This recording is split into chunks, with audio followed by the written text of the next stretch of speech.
Buenos días, damas y caballeros, señoras y señores. Bienvenido a su programa Periodismo y Sociedad. Un espacio abierto, horizontal, donde cada día aireamos información con el fin de que ustedes se generen su propia opinión. Hoy con nosotros el doctor Polanco, quien todos los viernes nos da esa dosis de sabiduría en materia de la ciencia. Y bienvenido, doctor Polanco, y usted, que es el dueño del programa, don Andrés Matos, bienvenido. Muy buenos días, bienvenidos a todos ustedes, a todo el país, a todos los que en el extranjero nos sintonizan en este conversatorio que tenemos sobre todo los viernes, que es de edificación para la salud, es de lo que necesitamos: educación, orientación, perseverancia para preservar nuestra salud, con el doctor Alfredo Polanco, que nos honra con sus disertaciones, con su presentación. Buenos días a todo nuestro... Buenos días, estamos aquí. Buenos días a nuestro querido público. Ya yo sé que todos los días las personas están esperando, y sobre todo los viernes, las notas o noticias importantes en el ámbito de la salud. Y como cada viernes, pues trataremos de llevar un tema que sea adecuado para la mayor parte de la población que nos sintoniza. Pero antes de darle la palabra al doctor Polanco, yo quisiera hacer un par de acotaciones de corte histórico. El 1 de agosto de 1952 comenzó la televisión dominicana. En ese día se escogió un programa llamado Romance Campesino, que lo elaboraba, lo producía la emisora La Voz del Yuna. Entonces, con ese programa comenzó la televisión dominicana. Y en honor a ese día se ha creado el premio 1 de agosto, que se va a dar la primera edición el próximo día lunes. Pero un día como hoy, 2 de octubre, pero en 1943, nace Ángel H., que fue un propulsor del movimiento artístico plástico y del cine dominicano. Nació en San Pedro de Macorís, fue un pintor realista dedicado al teatro, al cine. Estudió en la Academia de Hernández Ortega en España. Fue fundador del grupo de artistas plásticos dominicanos, del grupo cultural La Máscara, y dirigió la escuela los talleres infantiles del Museo de Bellas Artes, del Museo de las Casas Reales realmente, ¿no?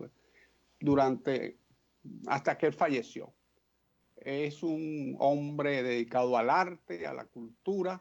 Él falleció el 1 de abril del 2016, y son esos valores que acrisolan la identidad nacional. Así que esos dos datos históricos para el acervo de todos nosotros.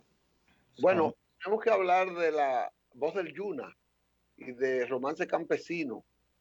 La Voz del Yuna fue la emisora, no fue la primera, sí fue la primera del Estado, auspiciada por el gobierno en ese entonces de la tiranía de Rafael Leónidas Trujillo Molina. Estaba bajo la dirección de su hermano, Betán Trujillo, en Bonao, La Voz del Yuna. Por eso todavía en Bonao hay una cabina, hay una casa que se ha restaurado, la restauró el anterior senador Félix Nova con el auspicio de la fundación, de su fundación, para recordar ese origen de La Voz del Yuna. En esa emisora se formaron los mejores locutores de la época. Esa era la escuela de locución, La Voz del Yuna. Y de ahí salieron excelentes locutores como Pedro Pérez Vargas, como Elías Brache, como José Francisco Peña Gómez, Rafael Corporán de los Santos, Tito Campuzano, la doña ¿cómo se llama? Ay, Dios mío, la mamá de la locución. Corre detrás de la idea, de la memoria. Entonces, Romance Campesino, ella era la protagonista de Romance Campesino. Y junto con Felipa y Macario, era el personaje de ellos. Y tenía, a mí me está llegando el Alzheimer porque no es posible. No, ese es el polaco, no el Alzheimer. Ese nombre. Entonces, hubo un cuadro que lo formaban ellos dos como padre, como jefe de hogar, con dos hijos, con una hija que tenía, que le llamaban Cirita, que era María Rosa Almanzar, y Pololo, el gran actor dominicano, que era novio de Cirita, o sea, estaba enamorado, como se iban enamorados en las casas. Y ese romance campesino que se producía todas las tardes era un toque de queda en la República Dominicana, como era el Santo Rosario, que se hacía también en la misma emisora a las 6 de la tarde. Entonces, uno desde pequeño estuvo viendo el romance campesino primero se hacía por la emisora y después se hacía por la televisora, Radio y Televisión Dominicana, que era el Canal 4, que abarcaba todo el país en ese tiempo. Es decir, que ese dato histórico tiene mucho que ver con lo que es la televisión hoy y ese Palacio Radio y Televisor Dominicano que es el Canal 4. Con respecto a Ángel H., y excúseme doctor, tenemos que hablar. Ángel H. fue uno de los mejores actores, de los más prolíficos actores, de los más duraderos actores de teatro de la República Dominicana. Participó en cientos de obras y como usted dijo, después de haber auspiciado tantos talentos, participado en tantas obras, brillar en las tablas de los teatros nacionales, él murió hace 4 años, así, dejando ese vacío. Ángel H., un hombre que no era del teatro original. Él tenía... Artista plástico. Era un artista plástico, pero él se transformó al teatro y desarrolló su gran carrera en el teatro. Mire, le voy a hacer, con permiso, doctor, sobre Romance Campesino. Dice, sale por primera vez, estoy buscándolo aquí en internet, dice, sale por primera vez el 11 de noviembre de 1946 por la radio del Seibo, de Macario y Felipa, es lo que usted acaba de decir, los dos personajes. La familia Malapunta estuvo representada, el programa radial fue transmitido por La Voz del Yuna con el cuadro de comedia que dirigía Colón y Mercedes Miches. Serían las personas que usted se le... La familia Malapunta estuvo representada por estos actores junto a José Antonio Esteves, Juan Antonio Cruz, Rosita Saladián, mejor conocida como Cirita. Y por allí sigue, pues. Romance Campesino comenzó entonces en el año 1946 y fue el programa que se utilizó para inaugurar la televisión. Era un programa de radio y lo utilizaron para inaugurar la televisión. Correcto. Bueno, excelente. Pues. Bueno, doctor, hay que tener salud para recordar todas esas cosas. No, ayúdenos usted con no, pero hay que tener salud para poder tener cultura. Ayúdenos usted con eso. Vamos a hacer lo siguiente. Vamos a hacer un comentario en el que el doctor pueda participar y después entramos con la cápsula del doctor. Parece que hoy él no tiene el vestido de que va para el hospital. Parece que tú tienes cirugía. No, iré ahorita en un momentito. Siempre uno tiene mucho trabajo en los hospitales, pero lo cogimos chilling, como dicen algunos. Como lo han cancelado, le dieron un premio de la cancelación. Entonces usted... Todavía. Pero yo lo que quiero es, doctor, que resaltemos que anoche Donald Trump y su esposa, Melanie, anunciaron esta madrugada que tienen COVID. Ah, sí. Y eso fue un palo noticioso para el mundo porque ustedes saben cuál había sido la impronta de Trump frente a este virus COVID-19. Había negado eso muchas veces y todo, pero anoche parece que el doctor dice que está fuera de lo que está tranquilo en una cuarentena que va a anunciar que quizás sobrepase el tiempo de su reelección, de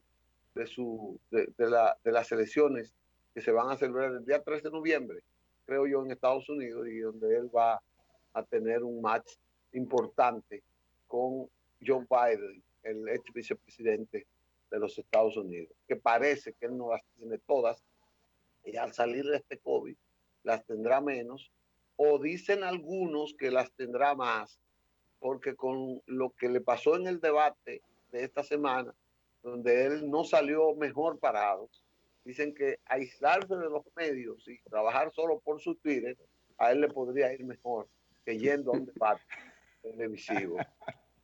Eso es verdad, yo creo que sí. Creo que es así, de verdad. Entonces quería hacer ese comentario, no sé si ustedes tienen, pero como el doctor tiene un tema especial, que es las infecciones urinarias, me dice él, Sí, claro. vamos a hacer una pausa para que el otro segmento sea entero, para conversar con el doctor y su tema principal. Vamos a una Excelente, pausa, muchachos. excelente.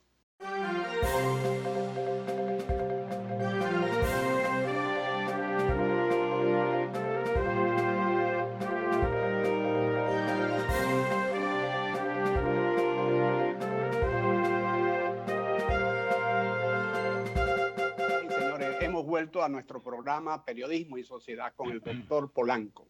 Vamos a cederle el espacio al doctor Polanco para que nos ilustre con este tema que trae hoy. Me dicen que es un tema muy importante para nosotros, los varones, para las hembras, los varones que pasan de 40 y para las hembras que ya pasan de 45. Bueno, el tema es, vamos a conversar sobre las infecciones de vías urinarias. Como ustedes saben, el ser humano no está exento de presentar diferentes tipos de infecciones a lo largo de su vida. El principal tipo de infecciones que presentamos los seres humanos son las infecciones de las vías respiratorias. Ustedes ven que con frecuencia, por ejemplo, a un paciente le dan al año pues 5 a 7 episodios de procesos gripales, puede tener una que otro proceso de neumonía, etcétera. Sin embargo, el segundo tipo de infección más frecuente es el de las vías urinarias.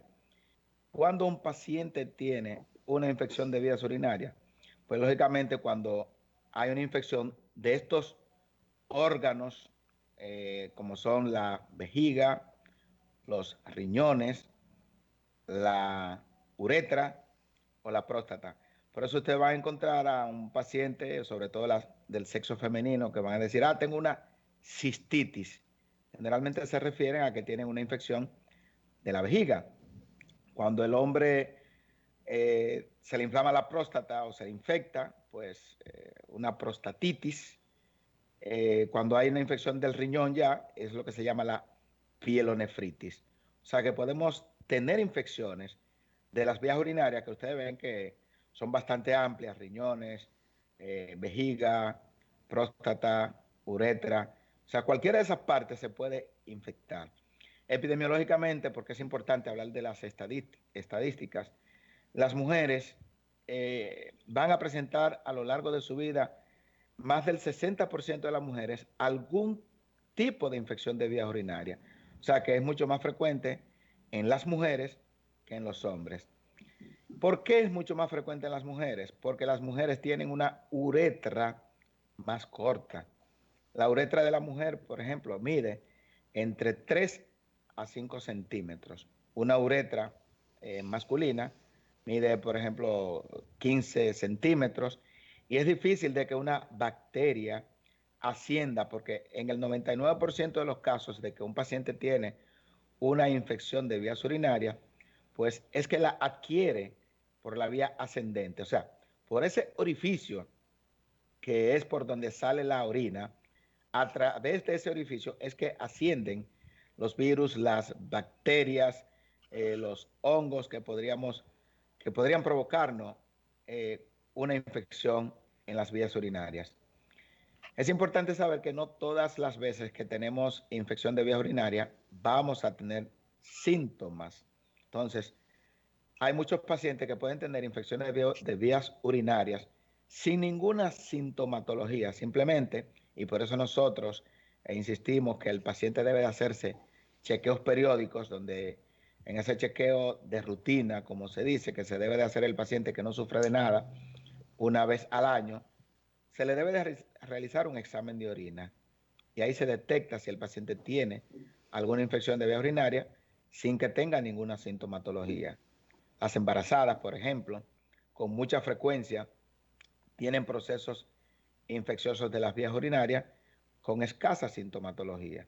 Los pacientes diabéticos, los pacientes que tienen el sistema inmunológico deprimido también, son pacientes que tienen infecciones de vías urinarias con escasa sintomatología.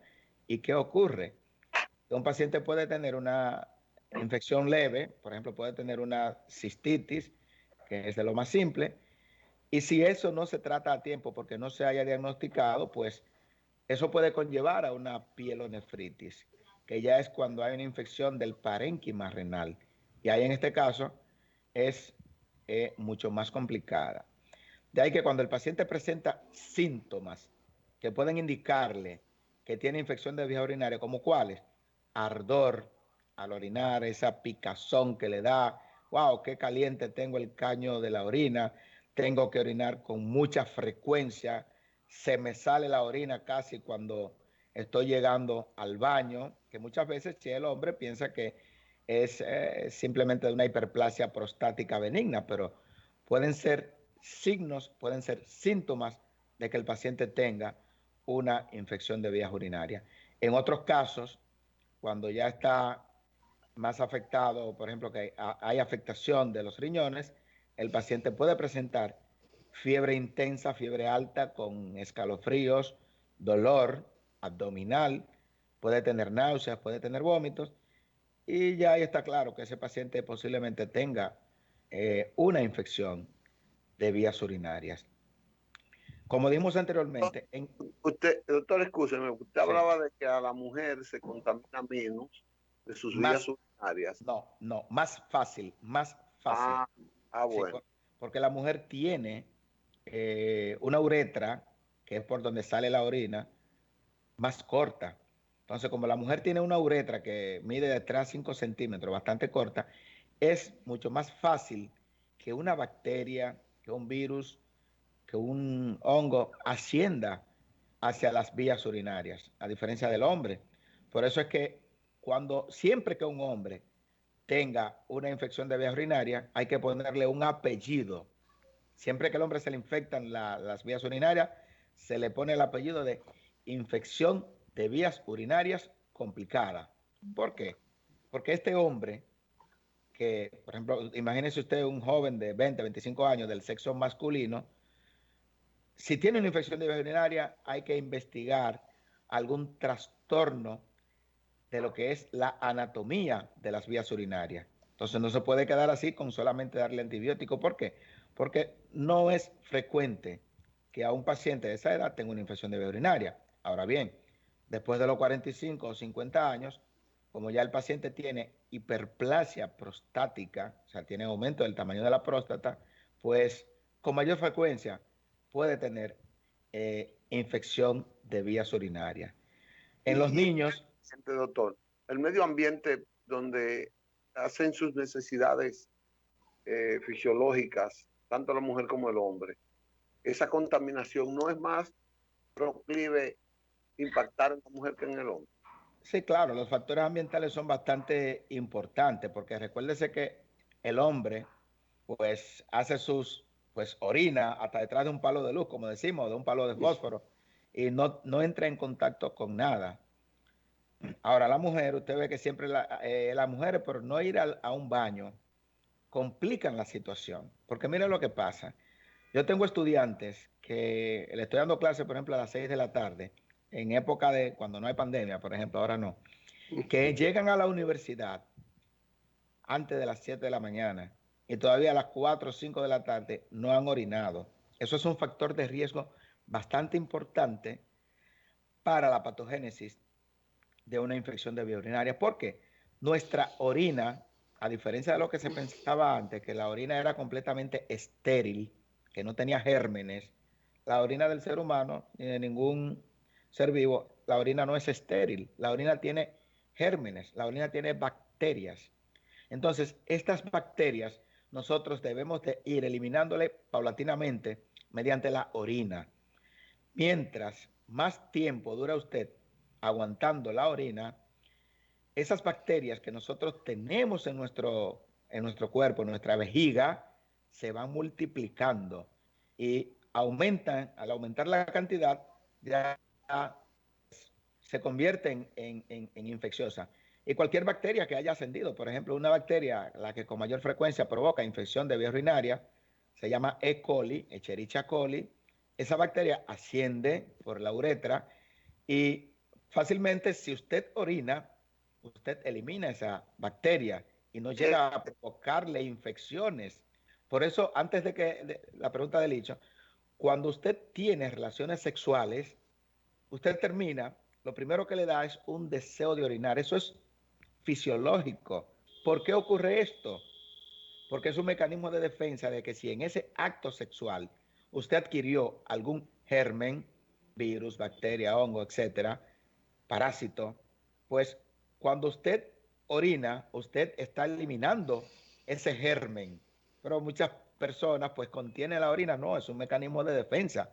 O sea, el cuerpo humano es lo más maravilloso de la creación del Todopoderoso. Entonces está hecho para que usted se cuide, o sea, que tiene instinto, tiene mecanismo de defensa innato, que usted lo que tiene que hacer es utilizarlo. O sea, el orinar no es un acto fisiológico, pero al mismo tiempo es un mecanismo de defensa contra las infecciones urinarias. No, le estaba diciendo el nombre de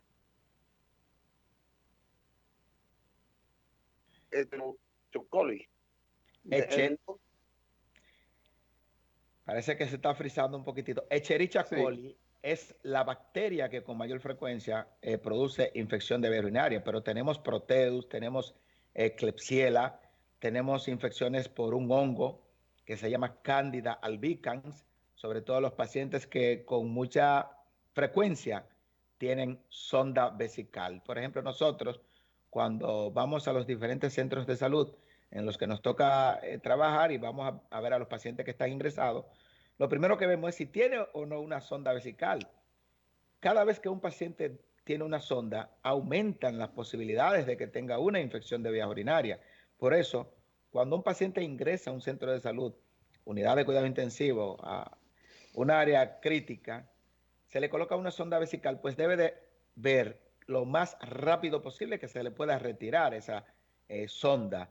Hay pacientes que quieren tener una sonda por comodidad, pero no saben que cada día que un paciente dure con una sonda, hay la posibilidad de un 3 a un 5% de posibilidades, valga la redundancia, de una infección de vía urinaria. O sea que ese paciente que tiene 10 días con una sonda puesta, ya tiene de un 30 a un 50%. Por eso nosotros decimos, cuando a usted le colocan una sonda vesical, ese que la colocó o el médico que le está dando seguimiento debe de percatarse de retirar esa sonda vesical lo más rápidamente posible, ya que cada día con ese dispositivo es una posibilidad alta de infección de vías urinarias. Yo conozco personas que tienen 15 y 20 días, doctor, y hasta un mes. Sí. Ese es otro dato. Ese es otro dato y otro caso. Hay pacientes que tienen patologías de las vías urinarias, que tienen enfermedades de las vías urinarias, que tienen que tener sonda vesical permanente. Por ejemplo, el paciente que tiene vejiga neurógena, el paciente que ha tenido trauma a nivel de la columna, es un paciente que no va a poder contener la orina. Pues ese paciente tiene o debe de tener sonda permanente. Ahora, ¿qué ocurre? Esa sonda debe de cambiársele periódicamente, cada 3 semanas, por ejemplo, para evitar mayores posibilidades, porque mientras más dura con esa sonda, sin cambiársela, más posibilidades tiene de tener una infección de vía urinaria. Por eso es que hay que cambiar esa sonda. y solamente utilizar sonda el paciente que lo amerite, no por comodidad del paciente, que hay muchos pacientes incluso que tienen una fractura pues de cadera y dicen, no, no me quiero levantar de la cama, póngame una sonda. No, eso no se debe. A ese paciente es mejor buscarle un orinal, un objeto, y cada vez que quiere orinar, pues que orine espontáneamente. ¿Por qué?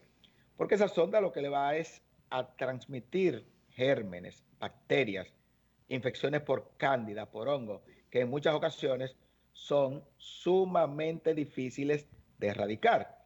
Por ejemplo, tenemos al paciente diabético. Una de las causas más frecuentes de consulta de un paciente diabético es por las infecciones de vías urinarias. O sea, esos pacientes diabéticos que tienen su sistema inmunológico deprimido tienen más infecciones de las vías urinarias que infecciones respiratorias. Entonces, en muchas ocasiones, porque hay un dato que debo de resaltar ahora, y es que muchas personas cuando piensan que tienen alguna infección de vías urinarias, sin haberlo confirmado, comienzan a utilizar antibióticos. ¿Qué problema es ese? En República Dominicana hay, lo he dicho varias veces, 10 millones de médicos. A veces el vecino te escucha hablando sobre un problema que no es a él que se lo está diciendo, sino por teléfono, y dice, mira, escuché que usted está hablando de tal cosa, lo bueno para eso es tal cosa. Ahí te están indicando una consulta gratis. Entonces a veces en las farmacias el paciente da, que eso es una práctica que se usa mucho en República Dominicana, el paciente va y le presenta un cuadro clínico a un individuo que posiblemente no sea ni siquiera farmacéutico y que llegó ayer a trabajar en esa farmacia, y ese farmacéutico les receta antibióticos, les receta calmantes, porque yo he estado en farmacias, pues yo compro también y no tengo que identificarme como que soy médico, y yo he escuchado muchas veces en esas importantes farmacias cómo yo estaba, no, pero lo bueno para eso es eso, para tal dolor es esto. ¿Qué trae como consecuencia eso? Resistencia microbiana. Bueno, tenemos entonces al paciente que tiene una infección de vías urinarias, le vamos a poner tratamiento, le hacemos un cultivo de orina y ocurre que esa bacteria que tiene el paciente es resistente a la mayoría de los antibióticos. En el día de ayer me tocó ver un caso de una paciente que se habían probado 15 antibióticos y solamente era sensible a un solo antibiótico, a un antibiótico llamado ertapenen, que son de los denominados carbapenémicos. Y es importante que la población sepa que cuando usted tiene una infección de vía urinaria, el médico lo primero que le pregunta es cuántos episodios de infecciones urinarias ha tenido en el último año. Y si el paciente te dice, no en el último año, primera vez, ok. Entonces, ¿qué nosotros hacemos? Vamos con un antibiótico que no sea tan poderoso para que la gente entienda. ¿Por qué? Porque usted nunca debe de utilizar el arma más poderosa contra un germen que usted sabe que es sensible a cualquier tipo de antibiótico. Pero eso lo sabemos nosotros, los médicos. Ahora bien, si ocurre como en el caso de la paciente de ayer, una de las pacientes que vi ayer, que recuerdo claramente que tenía una Klebsiella pneumoniae, una Klebsiella, una bacteria gran negativa, sensible solamente a ertapenen, decía, resistente a trimetoprim-sulfa, a gentamicina, amicacina, levofloxacina, imipenen, tazobactam, etcétera, solamente sensible a ertapenen. Entonces, ¿qué vamos a hacer nosotros los médicos con esa paciente o con ese paciente? Lo primero es que ese antibiótico es de última generación, un carbapenémico, cuesta un frasco, una dosis, 7,000 pesos. Y el tratamiento para ese tipo de infección ya con esa bacteria debe de ser no menor a 10 días. Entonces usted calcula ahí. Entonces es bastante costoso el manejar infecciones de vías urinarias en pacientes que tienen una bacteria multiresistente. Y esa multiresistencia generalmente es por el uso mal habido de los antibióticos. ¿Qué ocurre con esos pacientes generalmente?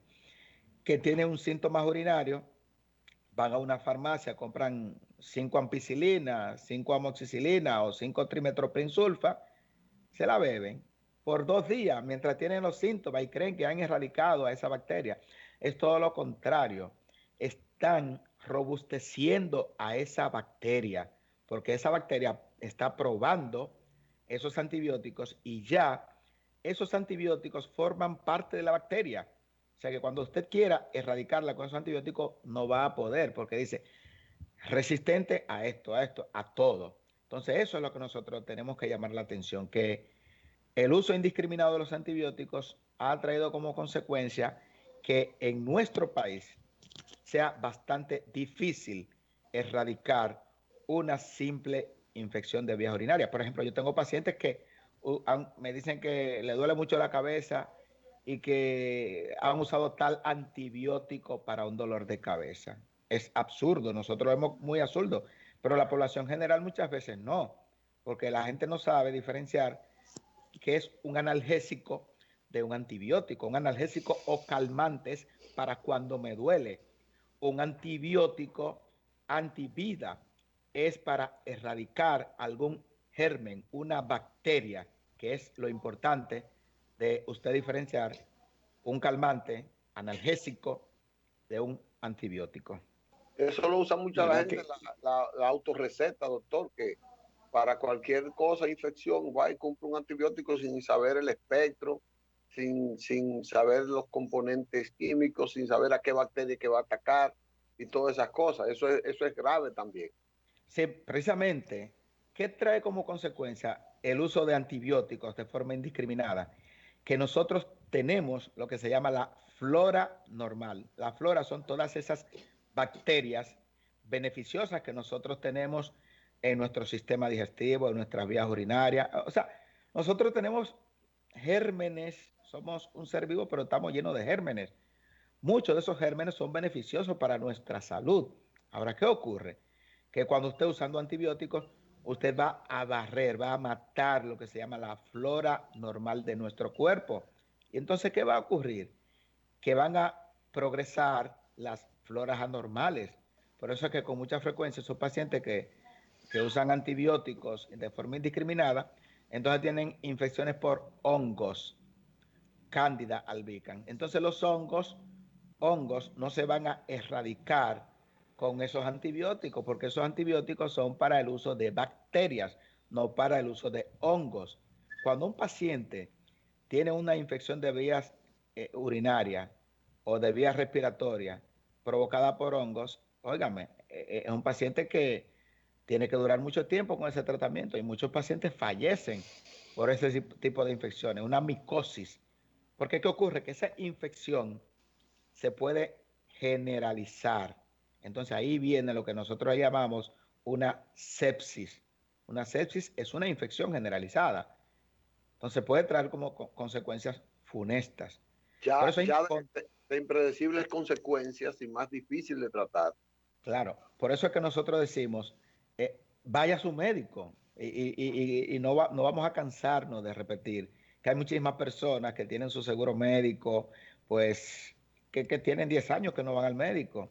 Entonces, es bueno, es importante que usted se haga un chequeo preventivo. Las mismas ARS estimulan, o yo no sé si lo hacen, pero deberían de orientar a sus adeptos, a sus inscritos, a los ARS, a que cogieran una consulta preventiva por lo menos una vez al año. ¿Por qué? Porque es peor cuando a ese paciente hay que ingresarlo por una infección de vía urinaria, que el paciente dure, por ejemplo, 7 días ingresado porque tiene que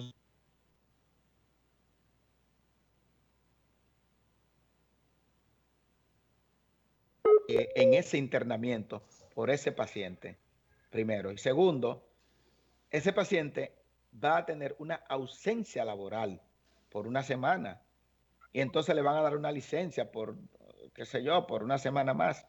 El ausentismo laboral, eso es gasto de recursos. Entonces, por ejemplo, en Estados Unidos sí, y países desarrollados, sí se toma bastante en cuenta lo que es el ausentismo laboral y por eso al paciente incluso hasta lo llaman por teléfono. Mira, a usted le toca su chequeo rutinario, que le toca en el mes próximo, le toca en noviembre, para que lo tome en cuenta, porque es más importante, como decimos nosotros, el chequeo preventivo que el chequeo curativo. En un chequeo preventivo usted puede diagnosticar enfermedades que, de no haberlo hecho ahora, dentro de un año posiblemente podrían ser catastróficas. Por ejemplo, Doctor, ajá, sí. no, que a propósito de eso que usted está diciendo, en Estados Unidos hay un programa que lo tienen las ARS allá, las Correcto. compañías aseguradoras, que tienen ese chequeo, ese aviso, esa alerta a los asegurados anualmente. Y no solamente eso, sino que lo consultan sin necesidad de asistir al médico, sino que le preguntan, le hacen una consulta general sobre qué síntomas se ha sentido, etcétera, anual. Hay médicos, cientos de médicos allá que hacen ese trabajo en distintos estados. Sí, sí, sí, claro. Por ejemplo, usted va a llenar el papel de solicitud de que le integren a un miembro de la familia a su ARS, por ejemplo. Y es muy bonito ese formulario porque dice de todo. O sea, que si las ARS hicieran todo eso que están llenando, yo digo, wow, pero yo ayer me tocó llenar para incluir a, usted sabe que después que los hijos tienen cierta edad, lo sacan y para incluirlo tiene que estar estudiando, etcétera. Pues es un formulario bastante completo. Yo me sorprendí, yo dije, wow, pero mira, sobre las enfermedades que tú has padecido, sobre los riesgos, todo. Y yo, wow, pero es una cosa bastante completa. Entonces, ya que yo incluí, por ejemplo, a un hijo mío de 22 años a esa ARS, que está sano, porque todo le puse no, porque no sufre de nada, por ejemplo. Entonces, incluimos a un paciente sano, pues vamos a darle seguimiento a ese paciente. Vamos a mandar a buscarlo y vamos a comprobar también, porque dice, tú firmaste que dijiste toda la verdad. Oye, si yo no dije toda la verdad, vamos a hacerle a ese paciente los virus de hepatitis B, hepatitis C, HIV, BDRL, vamos a mandarlo a una consulta de atención primaria, o sea, una consulta por la misma ARS, donde un médico familiar se va a encargar de hacerle una evaluación y confirmar que lo que yo puse ahí es verdad. Y luego cada año así mismo, o sea, sería fenomenal la situación. O sea, por eso nosotros hemos insistido bastante en lo que es la consulta, el chequeo preventivo. Pero bien, continuando con lo que son las infecciones de vías urinarias, porque tengo que decir algo bastante importante. La gente cree, en la mayoría de los casos, que no, es una simple infección de vías urinarias que tiene el paciente. Pero una infección de vía urinaria puede conllevar a lo que se llama una pielonefritis, o sea, afectar el riñón. Cuando el riñón se infecta, se inflama, se daña mucha parte del riñón.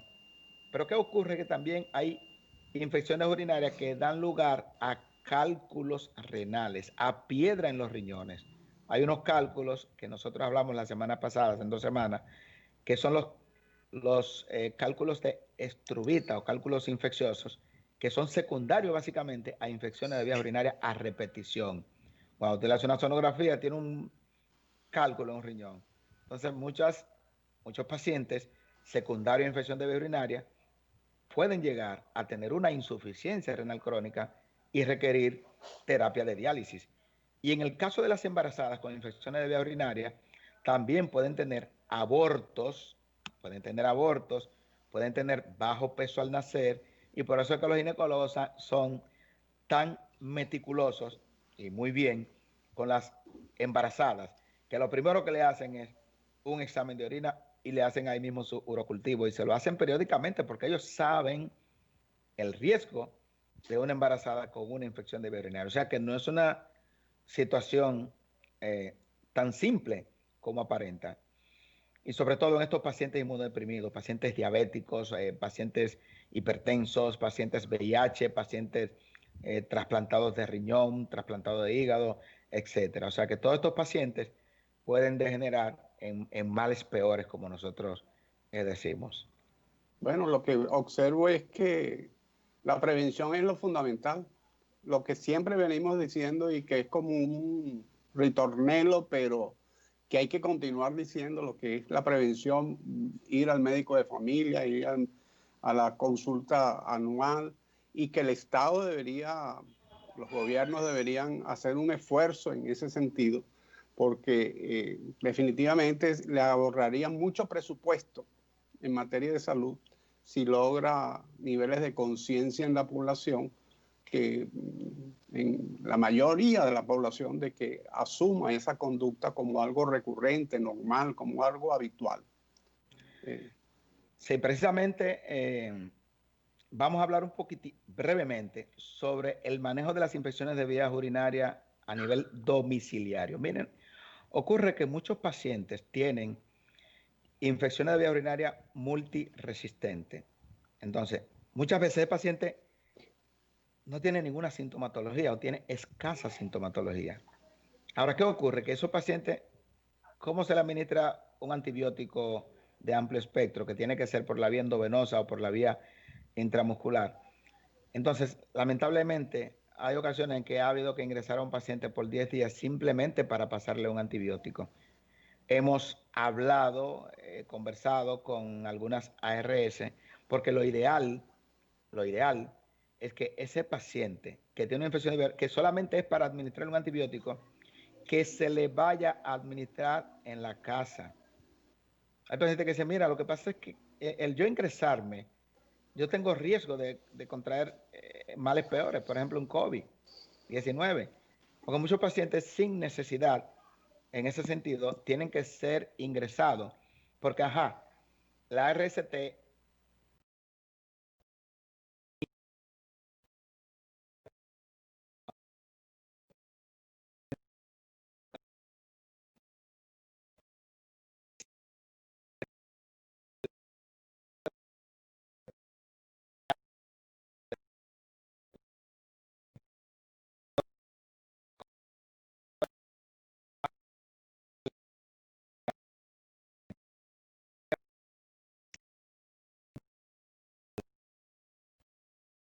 lugares a que se medique a ese paciente a su domicilio. Es una dosis cada 24 horas y por eso hay que ingresar a un paciente que uno dice, pero eso es como hasta pendejo. Y perdón la palabra, porque ingresar a un paciente para ponerle todos los días a las 8 de la mañana un antibiótico donde ese paciente pueda administrárselo en la casa por 10 días o 7 días, eso es muy absurdo. Pero el centro... La falta de disciplina. Sí, el centro va a tener que cobrarlo. Y lo que dice...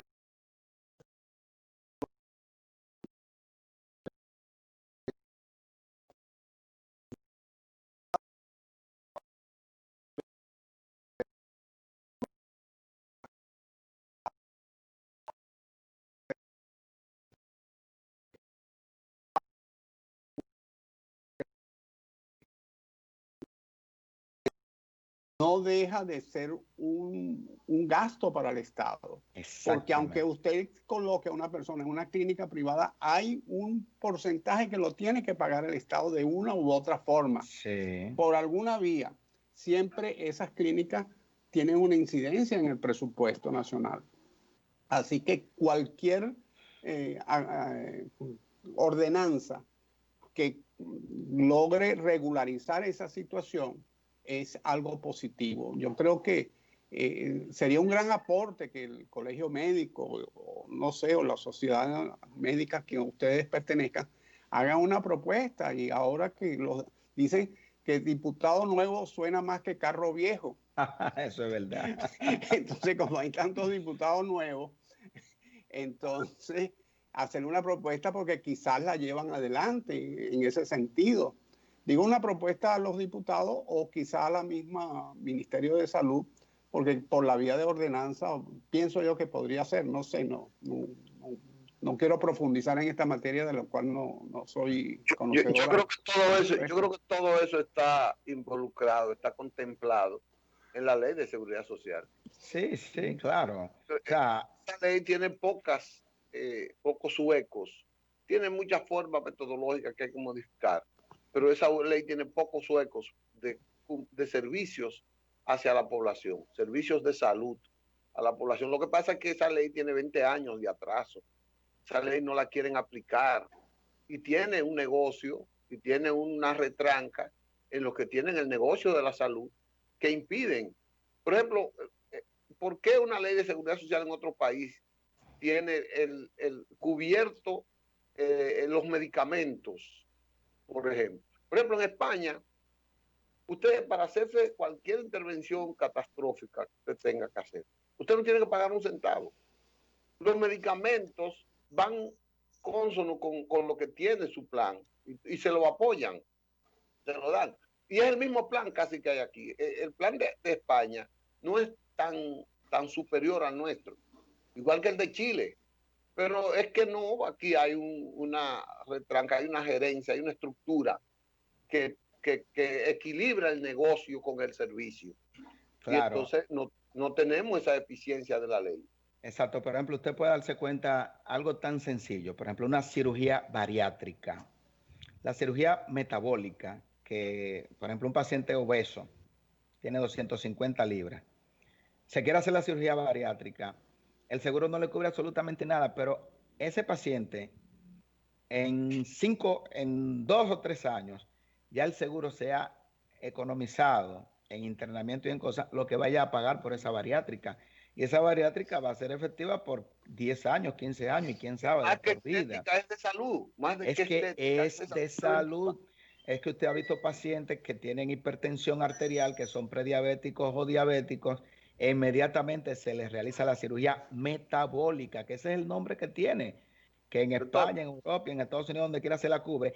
Ese paciente, esa gran cantidad de medicamentos que debería haber utilizado por la hipertensión, por la diabetes, por el colesterol, triglicéridos, no va a tener que usar absolutamente nada. Y esos 2 internamientos al año que iba a tener ese paciente por la diabetes, pues no lo va a tener. O sea que la compañía aseguradora, aplicando esas reglas y realizando esa cirugía, se economizarían bastante dinero. Entonces, ¿qué ocurre? Ese paciente obeso, y si ese paciente llega a insuficiencia renal crónica, como tenemos por obesidad secundaria y por diabetes, etcétera, ahí nosotros hemos hecho el cálculo, 60,000, 70,000 pesos mensuales solamente de diálisis, y no le sale mucho más caro eso a la ARS por el tiempo que vaya a durar ese paciente dializándose, 1 año, 5 años, 10 años, 15 años.